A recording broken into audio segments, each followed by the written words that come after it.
What's up, guys? Here we are looking at, again, some fight prep for Julius Indongo versus Terence Crawford, or vice versa, however you want to say whose name first. We looked at Indongo last night. We only looked at 2 rounds, right? But, so we don't know, like, is in depth the kind of traps that he was setting up or that he's looking to set up that when he's looking to fight.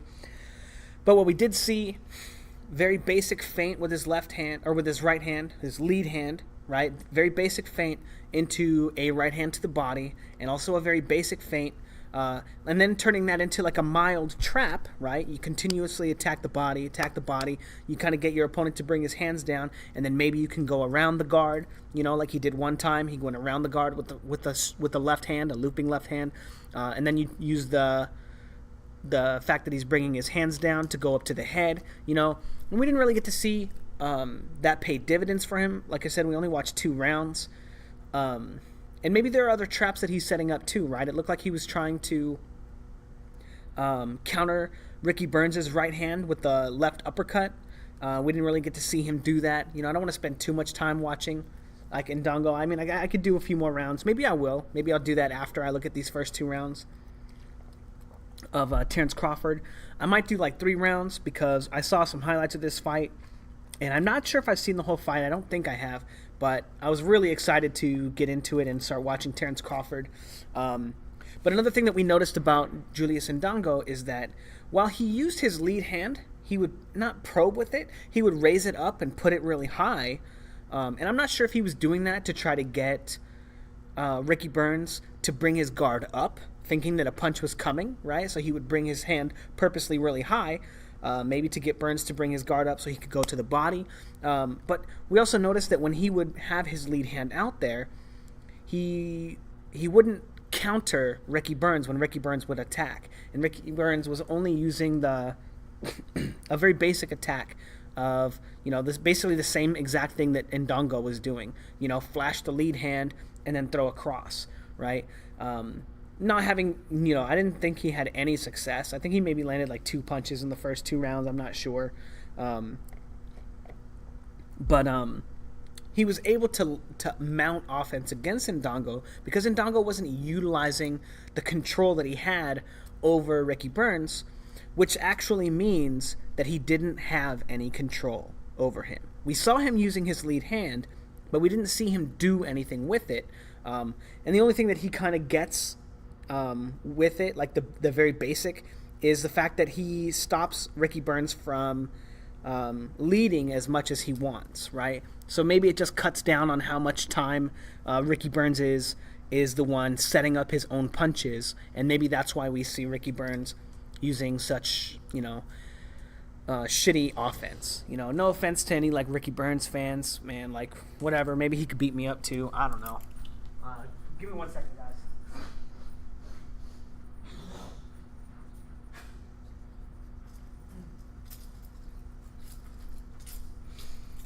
So anyway, without any further delay, let's get into this round. And I'm you know, I might be being a little bit more harsh on Indongo because we watched him first. You notice, like, a lot of people were really upset that I was so harsh with fucking, who's that guy's name? Errol Spence. And I was watching him. I watched his videos first and was picking apart everything from a mechanical point of view, and then I didn't have anything, you know, necessarily nice to say about him, right? Just like Indongo. And then all of a sudden I started doing the Kell Brook analysis, and everyone was saying I was being biased and this and that.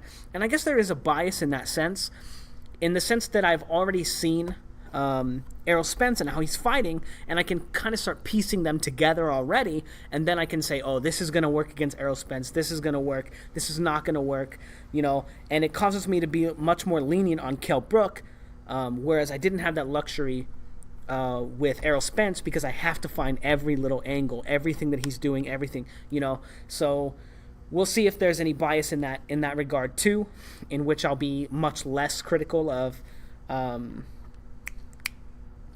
Terence Crawford because of the fact that because I've already seen what Indongo's bringing, right? And that's what we're doing, is we're creating a contrast between these 2 fighters to pick them out. With already half of the work done, Man, this is going to be really tough too because Terence Crawford starts off southpaw. He's going to be fighting both ways. Beautiful. Beautiful right there. Just awesome. Comes out southpaw, right? And right away, Diaz, high guard, steps forward. And like look at how he steps forward. Like look at his feet right here, right? And he steps forward, and immediately, what does Terence Crawford do? Right? Because of where he's positioned, he flashes out his jab, right? And then takes a step back, right? Starts moving back with his lead foot. Let's just watch it in slow-mo just so you can see. Right? Just beautiful knowledge of where he is in the ring, controlling the distance, seeing that, Diaz wanted to come forward. And notice that that's not even a punch, right? That's not a punch. He just flashes it out there when Diaz takes his step forward, and Crawford is able to maintain the distance, and then beautiful right into his offense, right? Notice how this is not a punch, right? And look at how he's changing angles on Diaz, and Diaz has to shell up because he's out of position now, because in his mind, he's thinking, okay, he's going to throw a punch now. And he's getting ready for the right hand, for the real power shot. But what he's doing is he's getting caught off the line, right? And Crawford is able to go around the guard with this left hand, right? Beautiful setup. And immediately, like one of the things that you notice, while he's tapping him with this, with his lead hand, he's getting, immediately, Diaz shells up, right? So when he shells up, he's now out of position. And this is out of position enough so that he can, take another step, shuffle forward, and then change angles on his opponent, right? And then land a big power shot. Being out of position is, I don't want to say not arbitrary, but it's very subjective, from what you're trying to do. And notice how he accomplishes this task of getting Diaz to shell up and allow him to unload an offense, but he doesn't spend any energy doing it, right? Just tap, tap, tap, and then gets the left hand around the guard. Now I want to talk about that just real quick, in contrast to like Canelo, right? I did some film study on Canelo and his fight against Liam Smith, who I admit he dominated Liam Smith. Liam Smith had his moments in the fight too. He was able to land some power shots. But when Canelo is accomplishing this feat, right, getting his opponent to put up his guard, right, showing him like some distraction punches, right, tap, tap, tap, Canelo is throwing hard, fast punches, right? He's committing to these jabs. He's committing to the hooks that he uses that are all trying to do the exact same thing, get his opponent into a defensive posture, right? Much more crude style of setting up his offense, right? Even though on paper, right, it looks exactly the same, right? If you just watch only them, tap, tap, tap, and then throws a punch around the guard, right? It looks exactly the same, but Terence Crawford isn't using any energy to do it, right? Just because he's just tapping, whereas Canelo is committing a lot of his energy, but also a lot of his body mechanics. Like, see how Crawford is able to circle around and do it, and get around the guard and catch him with the shot? Whereas Canelo, there's also that added thing. Canelo's also setting up another trap, right? So his multi-purpose in the fact that he can, later on in the fight, he can give the leaping left hook, right? But I don't think that there's any substitute for what Crawford is doing, because he might be able to set that up later too with the same kind of probing, right? Because once he gets Diaz in that shelled up posture, he could throw a leaping left hook around the guard too, right? But what I'm saying is, Crawford has so many more avenues of attack because he's not committed to it, right? Now he's able to, instead of leaping in, right, and getting his opponent to shell up, he's able to step around and then create another angle for his offense. And that's like, the definition of probing. And with this probe, what it winds up accomplishing is just getting Diaz to shell up and get his guard up so he can land a punch around the guard. And then also, beautiful, controls him with the jab on the way out. You know, I'm not sure if you saw it or not. You know, I didn't see it because I wasn't looking. I was thinking and talking. But he shoots a jab on the way out too. But so far, beautiful boxing from Crawford. And this fight really changed my opinion about him. Just beautiful. You know, an active guard, moving side to side, you know. And look at how active he is with his lead hand. He's not even punching with it, right? He's just tapping, showing it to him, you know, making him think. And then again, right, as soon as Diaz starts coming in, puts the glove on him and touches him and takes a tiny step back. And then look at that. Maybe there's something he saw in the tape, right? Because immediately after controlling him, he does the same technique. Interesting. I wonder if there's something that he saw on tape that he watched of Diaz in maybe his fight against Keith Thurman. I think Felix Diaz fought Keith Thurman and got beat up. I'm not sure. I don't know. I didn't see that fight. That's for sure. Who did he fight? I know he fought somebody. I don't think it was Keith Thurman. Ah, well, whatever. Anyway. Going back to the jab. And no, not a hard jab. Just controlling him. And Diaz does something really great. Now, check this out. This is exactly what I'm talking about, you guys, when I say you do not want to commit to your punches, right? This is fucking beautiful. Crawford just flicking his jab out there, very, very light, right? Look at his body. He doesn't even move any part of his body. Very relaxed, very calm, and just shooting the jab out there. And he's not in a position to counter the jab, so what does he do? He just rocks back because he's not committed to the jab as a punch, right? Because it's just to control his opponent. He's able to stop the counter from Diaz from landing. Beautiful boxing, you guys. Absolutely beautiful. And this is exactly what you want to be doing with your probes. Now, in this instance, right, Crawford has like many different avenues of attack, right? So he's probing with the jab, and from like a boxing standpoint, right, from like a boxing coaching standpoint, you want to know all of your available attacks from your opponent just throwing a jab at you. He could counter jab, right? Which is not necessarily as feasible because his left hand is already extended, right? So it's a little less feasible to counter it when your jab is already out there. He could give like a little bit of head movement and give him like an, you know, a pushing punch or an arm punch of a jab, you know. Or if he was baiting for the jab, if he was waiting for the jab to come, he could go over the top, right? But from the probing that he's doing, it's at the moment it's looking like he's just trying to control the distance and just stop Diaz from mounting an offense, right? You don't always have to be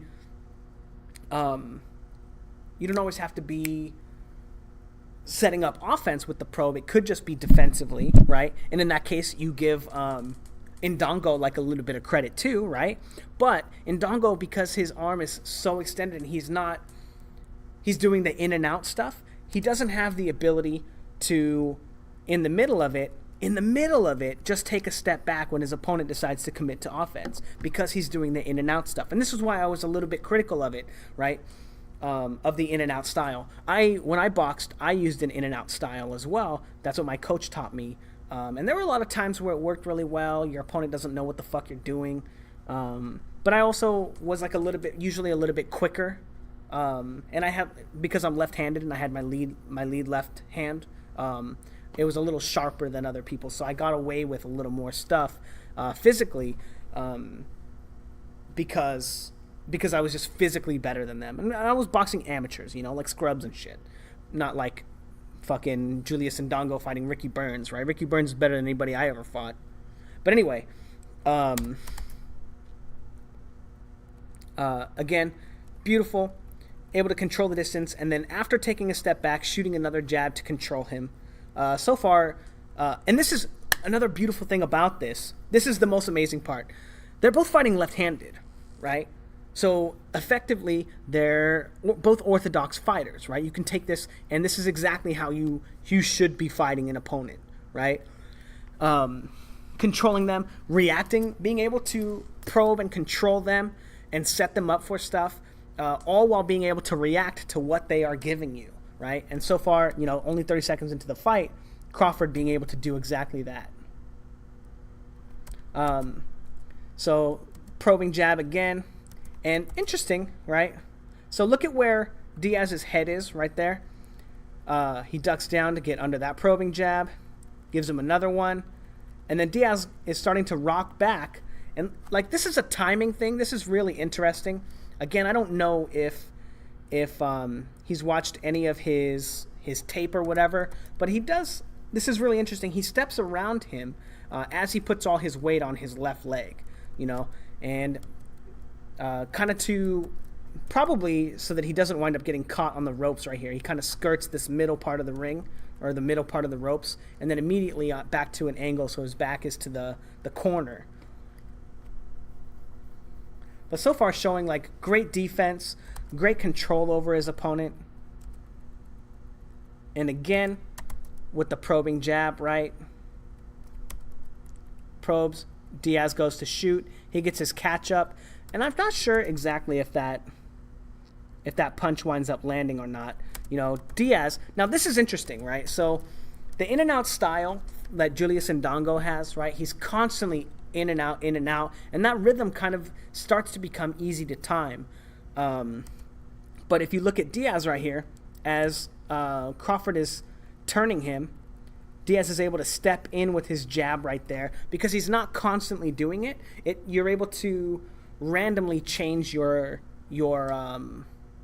range with the step in jab, and that's something you just got to practice. It shows that he has good footwork. Felix Diaz is a good fighter, and this was a fight that I was actually really excited to watch because I think he was I know he fought in the Olympics at least once. I'm not sure if he won a gold medal or not, or was it a silver medal? I think he medaled. I don't know. Maybe I should do more research before I start talking shit. But anyway, Diaz does a really good job of sliding in on him, changing angles, and then I think he does land that shot too. But Crawford also doing a good job of getting his guard up. It doesn't look like he catches it. It doesn't look like he winds up eating that shot. So good work from Diaz. And moving on anyway, Crawford probing again, probing, and then sits down on a body shot. Very classic way to set up your offense, right? You start tossing your jab out there. Again, the same thing with the shot around the guard. Maybe he's feeling less comfortable with that shot landing and wants to do some body work. But, the important part about it is that he's not committing to the jabs before, so it gives him an opportunity to rock back away from a counter. It gives him the opportunity to counter if his opponent does something. But when he realizes that his opponent's not doing anything, he's able to counter him right there. Or not counter him, land an actual offensive shot. Now, interestingly though, after he lands that shot, he doesn't control Diaz at all. He just takes a step back. I'm not sure, if it's a timing thing or what, but usually you want to control your opponent. I gave Indongo a little bit of shit about it, and I do think that Crawford should have done something to control him, even if it was just stick his lead hand out there and get his right hand back or his left hand back. But so far, everything else Crawford is doing is just beautiful. Sticking the jab in there, again controlling him with the jab, and look how he goes from pity patty, right? And then shoves it into his face when he starts closing the distance. Again, and then I think he shoots one, and then he's able to get away from the counter. It kind of touches him on the forehead, right? But able to get away from any follow-up punches because he's not so committed to his shot. And that's another interesting thing. Even though he's able to throw the shot and be in there, he's able to get away from the counters that are coming. And I do think that maybe he should be countering that, with the overhand left. Maybe he will later. But again, able to get away from the counters of Diaz because he's not committing to these shots. Again, beautiful. Just showing him the jab, and then starts working in a triple jab as he changes angles, right? Just beautiful. And look how patient it is, right? So Well, let's real quick. Crawford has thrown 2 power punches in a whole minute of this round, right? Or three left hands, right? When you're in sparring, a lot of times, like I know, like and this is getting off of topic, right? I've been getting a lot of questions about people like setting up their own punches or fighting in the sparring or learning how to fight themselves. So much of the round is spent setting punches up, and you don't have to be super active to win the round, right? Like, granted, everyone wants to just be like, oh, I went in there and I just landed at will, I just did this, I just did that, you know. But when you're training and you're sparring somebody, they're going to be roughly on the same level as you, right? That's why you guys are in the ring together. And we all know that Diaz is not on Crawford's level, right? But for some reason, Crawford's only landed 3 power shots this whole round, right? You know, the pace doesn't have to be super blistering for you to be setting up your shots. You know, it is important to be in there thinking, moving your head, moving your hands. You know, don't be like held into your guard. And that's one thing that I really like about Crawford so far, and his patience. Anyway, getting back into the dangerous. So Crawford feinting with the jab, catches him when he ducks down. Beautiful. Look at that. So Diaz missing wildly because Crawford gives him a feint, right? Gives him a probing jab, and then Diaz decides, okay, the next time he jabs at me, I'm going to try and catch him with a leaping right hook. And because it was just a probing shot, again, right? Probes, one of the most important part about setting up your offense is forcing your opponent to go first, right? Using little techniques, and it doesn't just have to be with your lead hand. And when I make that video, by the way, I just bought a camcorder on Amazon. I spent like 1 million times more money than I'm ever going to get back from this YouTube shit, but I'll be able to do some videos showing like some of this stuff and like teaching it. And you know, my friends that I'm going to use, they're kind of nerds, and they probably won't take it super seriously, but the content will be super serious in spite of the fact that everyone's probably just going to be getting drunk and getting high and punching each other. It'll be a couple girls, I think. I'm hoping to get a couple girls and a couple guys, and I'll teach the girls how to punch the guys better than I'll teach the boys. But anyway, so from this instance, right, he gives him that little tap, right? Now just imagine that Crawford wasn't doing that he was just sitting at home, right? Sitting at home, his hands at home, and then Diaz just gave him this little head movement and flew out there with that hook, right? Just imagine that. How ridiculous does Diaz look, right? He looks absolutely retarded, right? That's like the most amateur thing you've ever seen in a boxing ring, right? No offense to Diaz, right? He probably kicked my ass. I mean, as aggressive as he is, I wouldn't want to fight this guy, to be honest. Like, it would probably be really nerve-wracking. I mean, I got that, you know, Terence Crawford blueprint, and I'm studying it right now, but still, you know what I'm saying? Anyway, he looks really amateurish because of the fact that if you look at it, if Crawford had committed to that jab, there's a chance that he could have gotten hit with that. But the fact that he was using the probe allows him to maintain all of his body mechanics and get away from that shot as if it was just thrown wildly. And anyway, he's able to take a step back, and then if you see Diaz's head right there, it looks like Crawford lands his own counter right hook. You can't really tell. It's not super clear. Maybe they'll show it on the replay. But that's the beauty of probes. You get to make your opponent fight around those shots or counter them, right? And so far, Crawford is just fighting a beautiful fight. Tap. Able to, you know, punch when he wants.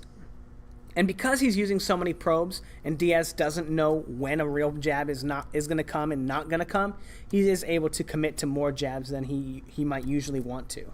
But again, probe, right? And then as soon as he sticks the probe out, right? Beautiful. Love this. Love it. So probe. And then he's just probing again. So Diaz commits to the first shot.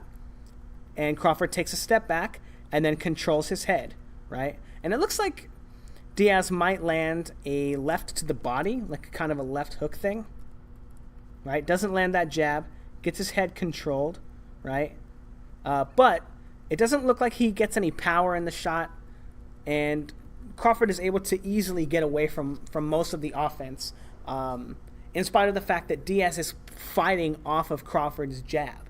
And the thing is Diaz never knows whether it's going to be a real jab, whether it's probing, and because he's not able to anticipate which one it's going to be, it makes all the counters that he's trying to employ against him so much more difficult. It also gives Crawford the opportunity, if he wants to take it, to counter these opportunities as well, because Diaz is the one putting himself out of position first. So far, even though he got touched to the body right there, Crawford fighting a beautiful fight. Also, it is important to say, nothing in boxing is completely certain, right? You need to be doing the right things at all the right times. But as we saw, Kovalev doesn't make a lot of mistakes. Kovalev is a very, very good fighter, you guys. And Andre Ward was still able to land punches against him, even hurt him in their last fight, right? He did get a little careless. He stopped using his lead hand as a probe and started trying to next level him. But even great fighters like Sergey Kovalev, or even Gennady Golovkin, right? Even though, I'm not super convinced Gennady Golovkin doesn't just like getting punched in the face.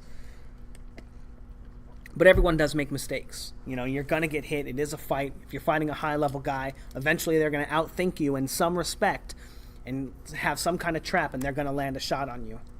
And in that case, Diaz lands a crappy, right hand to the, or left hand to the body. So anyway, back to the work. Giving him a double jab and stepping in, and then beautifully controlling his head with his forearm before taking a step out. Crawford showing a lot of skills, a lot of skills. And I'm wondering how Indongo is going to be planning on landing any shots against Crawford. So far, Crawford not being... Let's see, what was that shot? So Indongo doesn't throw any lead hooks, right? And so far, that's the only punch that Crawford has. Oh, beautiful. So showing in the jab, and then tagging him because he saw just a few seconds before that Diaz is trying to duck down and get under the shots. So now he goes boom, and then as soon as he starts going under that one, he lands a right hand or a left hand across. Not super clean. Diaz still kind of gets under it, but seeing that these probes are getting Diaz out of position, and ducking down like that is out of position. Getting him, doing anything that you can do to get your opponent to change positions, so that they're not in as an opportune. They don't have as many opportunities not only to defend themselves but to attack you. Gives you, especially when it's with just a probe, gives you a higher success rate of landing offense than your opponent. And that's exactly where you want to be in a fight at all times.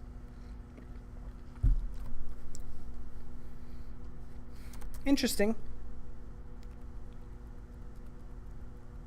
I wonder if Crawford thought that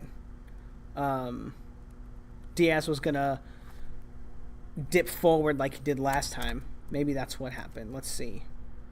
Yeah, so if you see... Oh, okay, so he starts lurching forward off of those and trying to roll on the inside. So I think that Crawford thought that he was going to do that right here and thought he was going to walk him into a shot. Interesting. Crawford picking up on some patterns. Again, getting him out of position with these jabs, right? Just tapping him, tap, tap. And then as soon as he ducks down again, Crawford actually landing a left hand now. Beautiful setting up of his punches. So far Diaz has tried countering with his jab.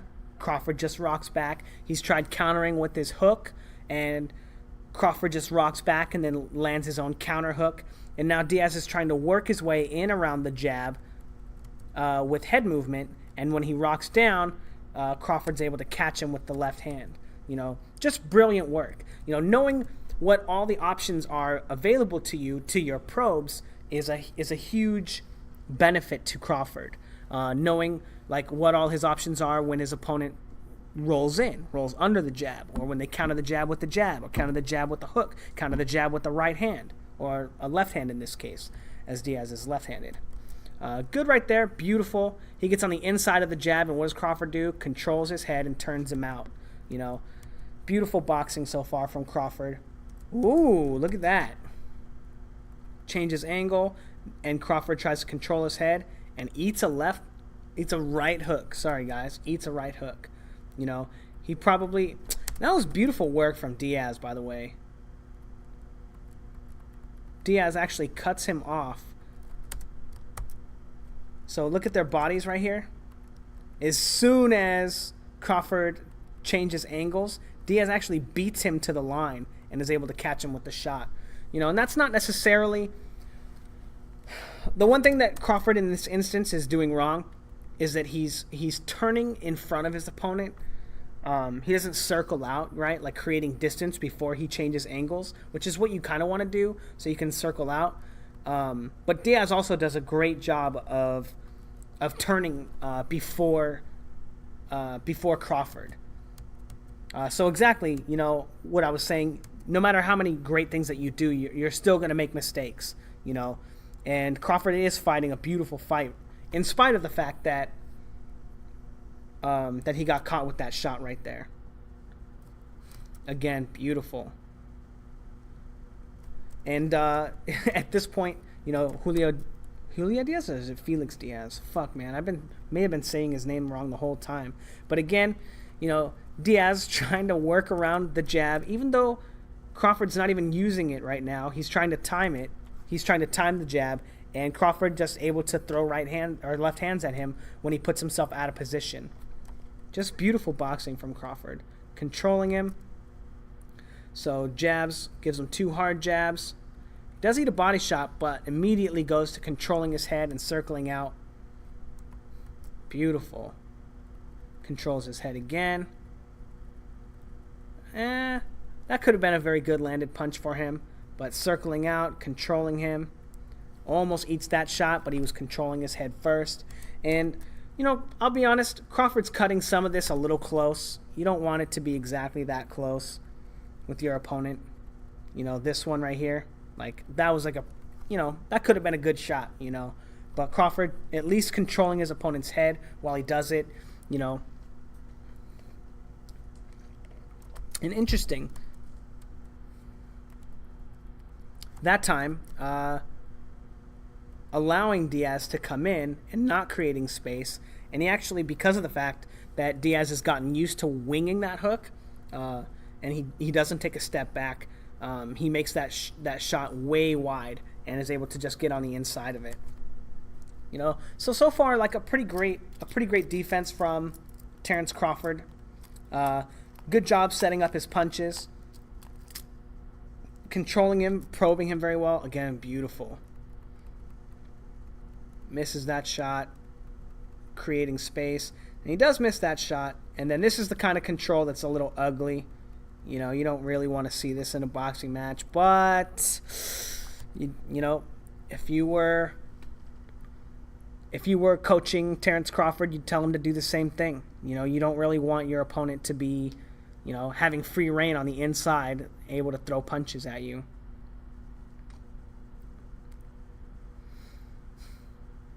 It'll be interesting. So I'm interested to see how Julius Indongo is going to react to Terence Crawford's jab. Beautiful.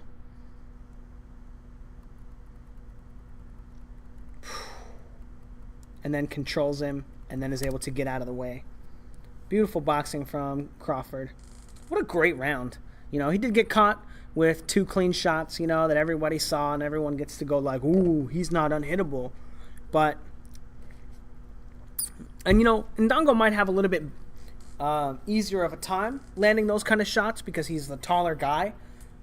But I didn't see him throw any lead right hooks. Ring girl, what up? Anyway, just to recap that, so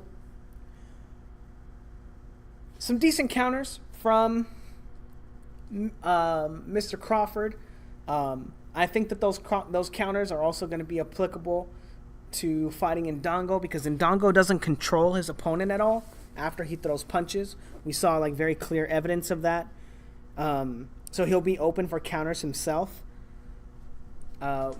Unfortunately, we don't know how Indongo fights left-handed fighters, because I didn't realize that Crawford was going to be a jerk and fight this guy left-handed and ruin my film study. But very high-level stuff from Crawford in this round. I like the fact that he's constantly controlling dude. Oh, man, I just ripped my shoe. Fuck. Constantly controlling him with the jab, with his lead hand. He's able to probe. He's able to look for what Diaz is going to do off of those probes and counter them, or at least make sure that he's not in danger, right? Different from what Indongo was doing, because Indongo was still allowing Burns to get inside and land body shots, or, part of the reason why, Indongo was a little bit more able to get away with that is because of his reach, I think. And Burns was stretching himself thin, That might also be the case in this case, too, because Crawford is bigger. But I definitely like the way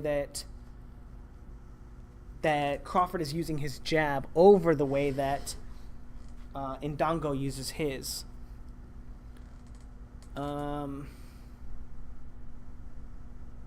Let's see.